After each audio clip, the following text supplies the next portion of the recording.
Chicken குழம்பு ஒரே மாதிரி செஞ்சு போர் அடிச்சிருச்சா ஒரு டைம் இந்த அரைப்பொடி கோழி குழம்பு செய்யுங்க. அடுத்து எப்பவும் இப்படி மட்டும்தான் செய்வீங்க. எப்படி செஞ்சேன்னு பார்க்கலாமா?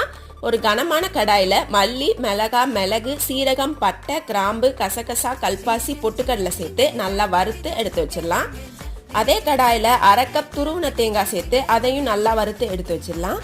அடுத்து பேன்ல எண்ணெய் விட்டு சோம்பு, பிரிஞ்சி இலை சேர்த்து பொரிஞ்சதும் சாப் பண்ண வெங்காயம், பச்சை மிளகாய், இஞ்சி பூண்டு பேஸ்ட், கருவேப்பிலை அண்ட் கொஞ்சமா உப்பு சேர்த்து வதக்கி விட்டுறலாம். அந்த கேப்ல வறுத்த மசாலாவை கொஞ்சமா தண்ணி சேர்த்து நைஸ் பேஸ்டா அரைச்சி எடுத்துட்டு வந்துடலாம். அடுத்து கட் பண்ணியிருக்க தக்காளி, மஞ்சள் தூள், குழம்பு மிளகாய் தூள் சேர்த்து நல்லா கிளறிக்கலாம். கூடவே கிளீன் பண்ணியிருக்க 1/2 kg சிக்கன் சேர்த்து நல்லா பரட்டி விட்டு நம்ம அரைச்சி வச்சிருக்க பேஸ்ட் சேர்த்து நல்லா மிக்ஸ் பண்ணிட்டு தாராளமா தண்ணி சேர்த்து மூடி போட்டு நல்லா கொதி வந்ததும் மல்லி இலை தூவி இறக்குனா நம்ம அரைப்பொடி கோழி குழம்பு அட்டகாசமா ரெடி. ட்ரை பண்ணிட்டு சொல்லுங்க. தேங்க்ஸ் ஃபார் வாட்சிங்.